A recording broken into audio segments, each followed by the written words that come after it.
فطر خبره ده نو دې کې د امام هم حقي موږ چې د اسستر کې پټو لکه په کال مثال په تور یو ورس میاشتې تیری شي په یو ورس میاشتو کې موږ چې د امام لچې زکات ته ورکړي صدقه فطر هم نه دی ورکړي بل سم نه دی ورکړي دا یو میاشت راشي خو چې د امام جیب نه لګي پیسې راوړي بس بیا هر څه سره چانس خو یو وګنه نو دغه لګو پیسو ته موږ دغو او د امام تنخواه زموږ د امام تنخواه صحیح کړه لکه مطلب دا دی چې د هر نوکر بهشه خلک چې کله د میاشتې اخره کې اختر راځي نو اډوانس تنخواه مخکې ورکوي امام له چا مخکې تنخواه اډوانس ته درکړي چې لکه تم په دې معاشره کې حق لري تم چې د اختر کولی شي لکه مدد نه چې امام به د سره د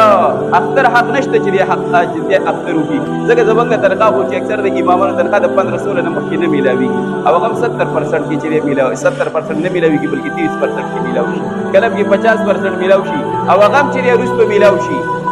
نو بیا به مطلب دا دی چې زموږ دغه سوچ دی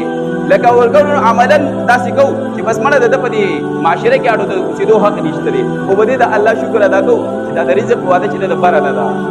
انن کې دا د قرآن فیصله ده الله څه فرمایي که دې انسان له اختیار ورکړی وی نو وایي بنده له 1 روپۍ یو چې دی هغه ګوټو به یې چاله نه ورکولې وایي چې دا به راسره دا به ختمې شي د دې د وجې نه به یې وایي یو ګوټو به هم چاله نه ورکولې نو زه به هسې ویم په دې کې به ګیرې دا خو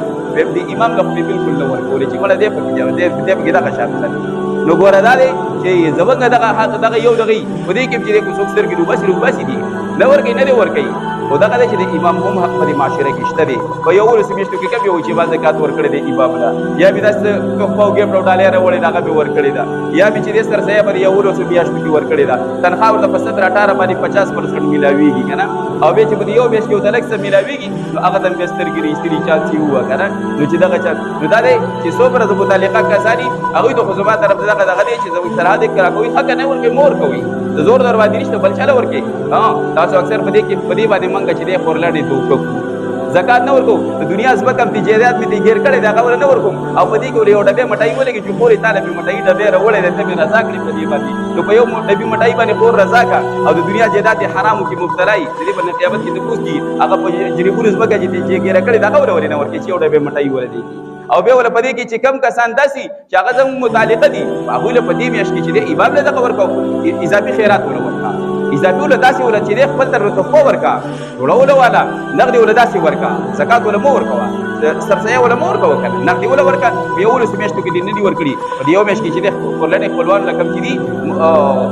کمزوري دي رشتہ دار دي گاونډ کې دي هغوی له داسې ورکړه نو دا یو میاشت کې دی امام دغه یو میاشت به ټول کال کې کاتی او هغه د منګا په دې بدل شي نو بیا چې د امام هغه تنخواه خو مې ته مخکې ویلې ځکه په 10 تاریخ اختر 10-11 پوښ راځي او د امام تنخواه خاص د 15 نه وروسته میلاویږي که نه نو خیریت دی نو دا دی چې دا د خیر او د برکت میاشت دی دغه یو چې دی تنخواه د کوچ ګورې د دې شیزونو او کوچو دام درته ویم اکثر موږ دا کوو مثال په تور 10-15 کسان دي په کور کې د دنیا سره ځای به کېږي یو کس سره ځای به راخیستي نو ګورې یو کس داسې یو کس تیم درکې هغه دې اوس نه راکړي لکه ما د پروز کله دی پروز بل کله یو کس چې دی 100 روپۍ راوړي دا باندې 60 وې سره ما چې واپس ورکړي مال مړ ځان سره مال بچوله پیسې وي پیرولې پتا باندې نه کیږي سم مال په ما کېږي 100 روپۍ را باندې مال باندې خط کولې لوټ راوړه په 100 روپۍ باندې سکیږي